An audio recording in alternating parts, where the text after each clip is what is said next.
Brasil está atravesando cambios políticos y sociales después de la asunción de Jair Bolsonaro al sillón presidencial. Y es que el país más grande de Sudamérica cuenta con estados que son heterogéneos desde lo cultural y lo demográfico. Es por eso que la coalición de gobierno y de estados es sumamente importante para poder gobernar prósperamente.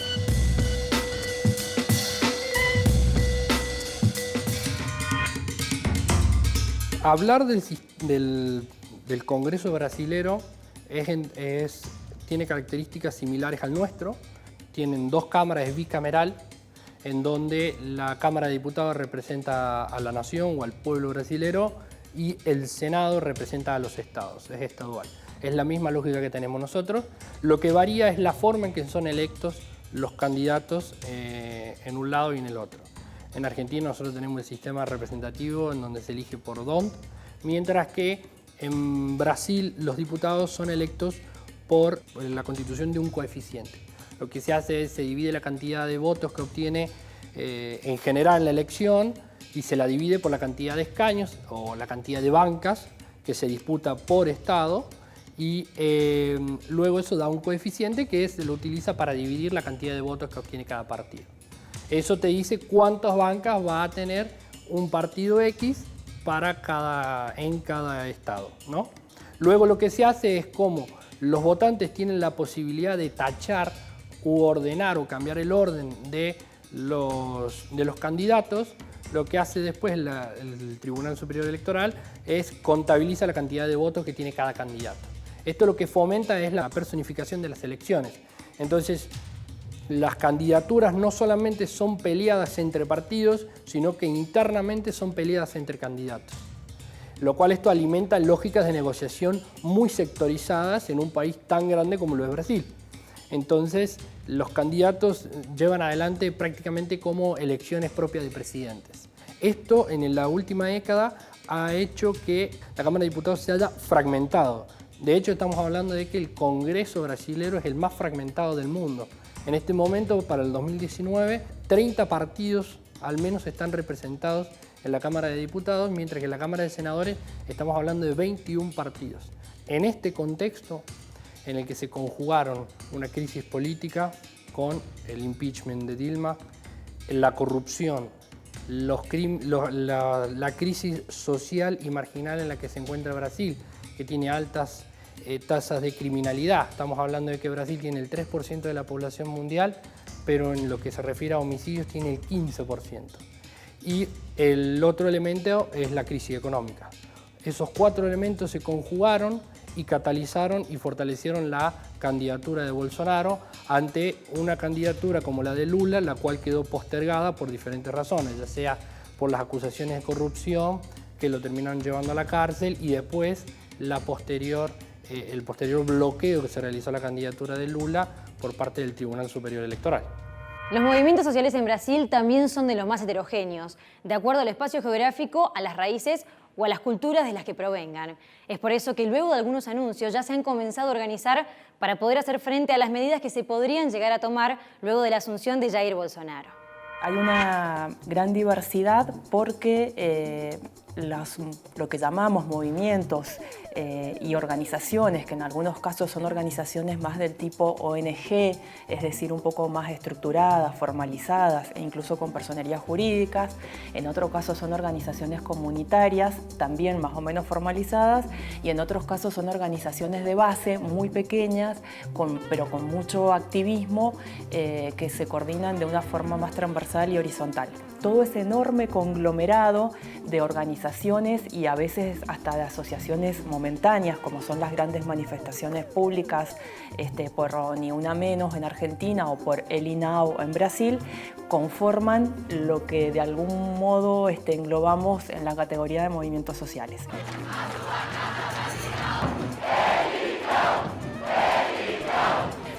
Y eso de por sí entonces es heterogéneo en cualquier lugar, mucho más en Brasil porque tiene una mayor heterogeneidad demográfica, geográfica, política y social que el resto de los países de nuestro continente. O movimento reivindica uma reforma agrária no país. Toda a nossa grande bandeira é que acabe o latifúndio. En este sentido, tenemos movimientos que se constituyeron entre la década del 60 y del 70 y que están más vinculados a la tierra o al territorio, y por lo tanto la organización que prima es la organización comunitaria, y por lo tanto también tienen una memoria larga en la cual anclarse, que es la de los pueblos indígenas, y en Brasil además la de los llamados quilombos, que eran los lugares y las organizaciones que conformaban para vivir la población negra o los negros que podían huir de la esclavitud. La situación de los derechos humanos brasileros es sumamente compleja, y es que desde el retorno de la democracia en los 80 a esta parte han habido grandes cambios pero paulatinos, sobre todo en la última década, después de que se haya legalizado el matrimonio igualitario y se haya comenzado con la demarcación de los territorios indígenas. Y a propósito de las tierras indígenas, quien va a estar a cargo de esta regulación va a ser la ministra de Agricultura, Teresa Cristina Correa, una persona que está muy vinculada al negocio del agro en Brasil. La situación de derechos humanos en Brasil es compleja. Es compleja porque Brasil es un país de dimensiones continentales, ¿no? Que tiene más de 200 millones de habitantes y que está atravesado históricamente por una situación una situación estructural de discriminación fundada en razones de pobreza, una distribución inequitativa de recursos. Esto ha generado, esta distribución tan inequitativa de recursos ha generado que existan grupos históricamente discriminados que han sido vulnerados históricamente también en la satisfacción de sus derechos más fundamentales. Entonces, cuando se habla de la situación de los derechos humanos de los pueblos indígenas, cuando se habla de la situación de los derechos humanos de las comunidades afrodescendientes, de las personas privadas de libertad, de las personas de la comunidad LGTBI o de las personas, de los campesinos, las campesinas, las personas, la población rural, estamos hablando de grupos o sectores humanos que históricamente han estado sometidos a un déficit estructural de falta de satisfacción en sus derechos humanos más fundamentales.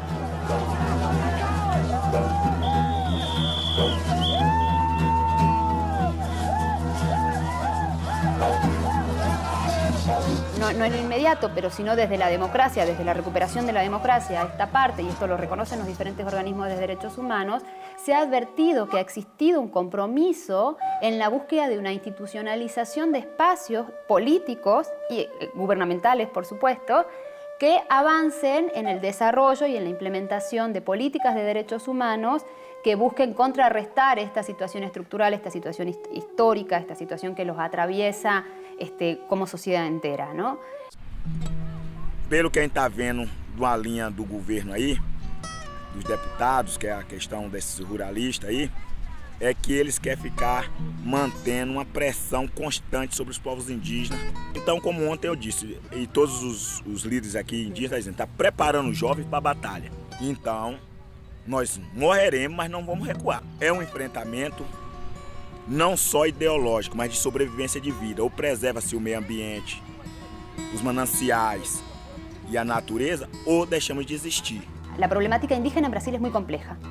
En Brasil se tienen diferentes tipos de comunidades, están los pueblos indígenas que tienen contacto con los pueblos, con quienes habitan hoy el territorio brasilero, y están también la agenda o la problemática de los pueblos indígenas en aislamiento voluntario o en contacto inicial. Entonces ya de por sí se supone que tienen que trazarse dos políticas diferentes en materia de derechos de pueblos indígenas. Y uno de los problemas vinculados también con esta distribución tan inequitativa de los recursos es el acceso a la tierra. Y durante estos últimos años se había avanzado muy bien, por ejemplo, en los procesos de demarcación, con falencias, con pendientes, con demoras, con todo, pero se había logrado avanzar en los procesos de demarcación de tierras ancestrales indígenas y reconocerles el derecho a la propiedad desde la concepción indígena de la propiedad y no la concepción civilista que nosotros tenemos de propiedad privada, ¿no? Hay dos organismos a nivel nacional o federal, como más se dice correctamente para el Estado Federal de Brasil, que son la Fundación Nacional del Indio, lo que sería el equivalente en otros países a un Instituto Nacional Indigenista, y el INCRA, que es el Instituto para la Colonización y la Reforma Agraria. La Fundación Nacional del Indio, Nacional del Indio tiene mucho que ver con la demarcación de tierras que deben ser recuperadas para ser devueltas a quienes eran sus originarios poseedores. Y en el caso del INCRA, en cambio, es la expropiación de tierras que han estado en uso fiscal por parte de empresas o de organismos federales del Estado o en uso de privados que las mantenían improductivas. Estos dos organismos existen por ley. Es muy difícil que dejen de existir. La heterogeneidad en Brasil también se encuentra, por ejemplo, en el feminismo, donde encontramos, entre otros, el feminismo blanco y el feminismo negro, con diferencias ideológicas entre sí. Entonces, dentro del feminismo está lo que podríamos llamar el feminismo blanco o el feminismo en general, que está formado mayormente por mujeres blancas de estratos medios y altos, sobre todo estratos medios, y también está el feminismo negro, que desde los años 70, 60 tiene sus propias figuras que hablan por per se y que cuestionan que el feminismo blanco haya sido postulado como el feminismo en general. Se constitui hoje os 3 pilares do que a gente está chamando da campanha, que é o debate de gênero, o debate raça, o debate da negritude, da ancestralidade. Quem são essas mulheres negras que estão na favela, seus filhos, suas perdas, suas lutas, seus trabalhos. Então, com essa tríade gênero, raça e cidade.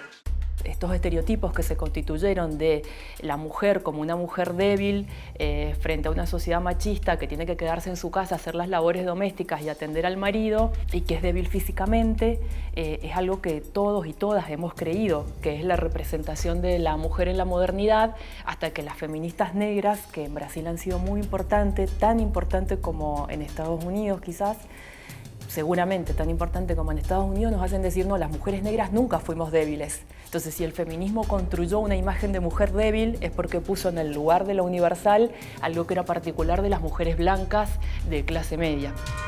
Con respecto a la comunidad LGBT, un dato reciente advierte que hubo un aumento de matrimonios igualitarios en un 66% desde noviembre del año pasado.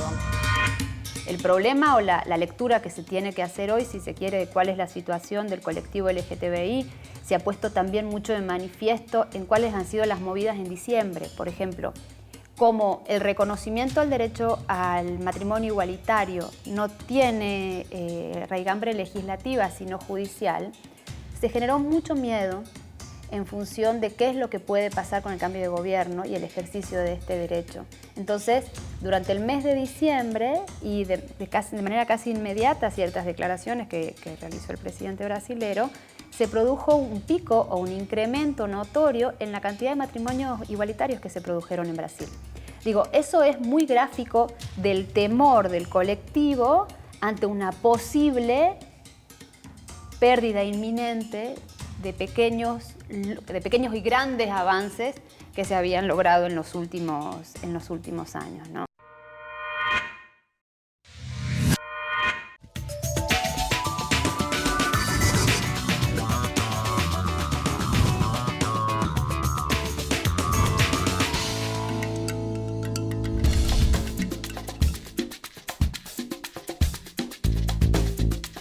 En su plan de achicar la administración y ahorrar, Bolsonaro redujo a cultura en deporte y ciudadanía en una misma cartera. Asimismo, la nueva administración mantiene la ley Rouanet, que es una normativa de mecenazgo aprobada en 1991 que le permite exenciones fiscales a aquellas empresas que apoyen proyectos culturales.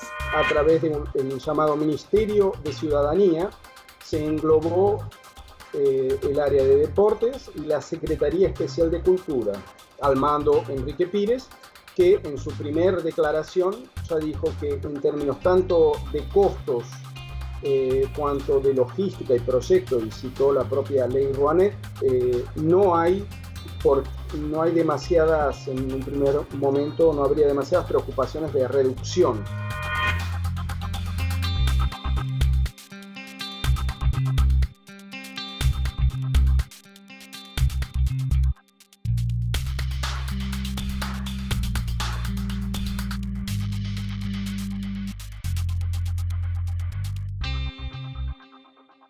la línea va a ser semejante. Lo que sí, con seguridad, habrá es un cambio en términos ideológicos, que ese es un perfil notorio del nuevo gobierno, y que nuestra área, en fin, puede ser leído de diferentes formas y también deberá ser tratado con la debida cautela y profundidad. ¿Quién es el responsable? Es la pregunta que muchos brasileños se hacen luego de perder 200 años de historia tras el incendio del Museo Nacional de Río. Decenas de personas a las afueras del museo manifestaron en contra del gobierno, a quien responsabilizan del incendio, según ellos, por falta de inversión en el presupuesto a la cultura. Este incendio ha sido causado por varios años de olvido por parte del gobierno federal. Nuestro programa de antropología sufrió recortes presupuestarios absurdos estos 2 últimos años. Durante el periodo de candidaturas se crearon una serie de acciones y manifestaciones culturales que apoyaban mucho la candidatura que viniera a través del Partido de los Trabajadores, y en un determinado momento contra Bolsonaro. Se crearon frentes como el Frente Antifascista de Cultura, por cosas puntuales que son las más, más alarmantes, ¿no? De manifestaciones neofascistas, ¿no? Agresiones concretas. Entonces eso va justamente contra la corriente de lo que nuestra área propone, que es la reflexión y el conocimiento más amplio para buscar una evolución equilibrada, democrática, ¿no? Y de conocimiento, no de poder. En una reunión bilateral entre Macri y Bolsonaro, se diseñaron estrategias para poder gobernar la región y hablaron de potenciar el Mercosur para mejorar las negociaciones entre sus miembros, Argentina, Brasil, Uruguay y Paraguay.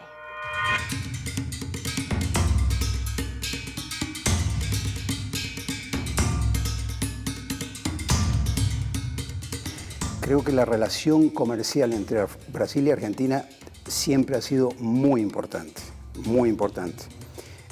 Pero en los últimos años, diríamos en los últimos 15 años, cada vez esa relación comercial de a poco se fue enfriando, porque hubo infinidad de pormenores que, como las licencias de importación, etcétera, etcétera, que fueron trabando de a poco a las negociaciones y al intercambio de mercancías.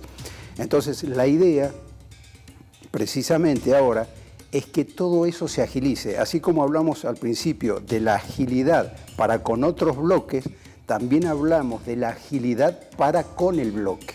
Es decir, que los 4 países puedan tener una interactividad en el breve plazo. Esta renovación del Mercado Común del Sur puede traer beneficios además para nuestra provincia, ya que desde aquí se exportan muchos productos al coloso de Sudamérica. En Mendoza, Brasil no es un mercado más, es el mercado. Por eso es lo que se dice muchas veces en la jerga, la Brasil dependencia, porque es un mercado que está muy cerca de nuestro centro de producción, porque los productos que se producen en Mendoza no son menores para el consumo de Brasil, y de eso me refiero a lo que es el aceite, la aceituna, el producto estrella, por decirle de alguna forma, es el ajo. Como ajo de exportación, el gigante, que es otra especie, es Allium apeloprasum y es una variedad también de INTA. Brasil compra el 36% de su producción, lo compra en Argentina, entonces tiene una compra, o sea, compra mucho ajo colorado y ajo morado. Entonces son productos que tienen un valor agregado muy importante para el mercado brasilero y que nosotros somos productores muy importantes para el país. As reformas econômicas Las reformas económicas que Brasil y Argentina están llevando adelante son fundamentales para el crecimiento sostenible y para continuar con el intercambio comercial entre nuestros países.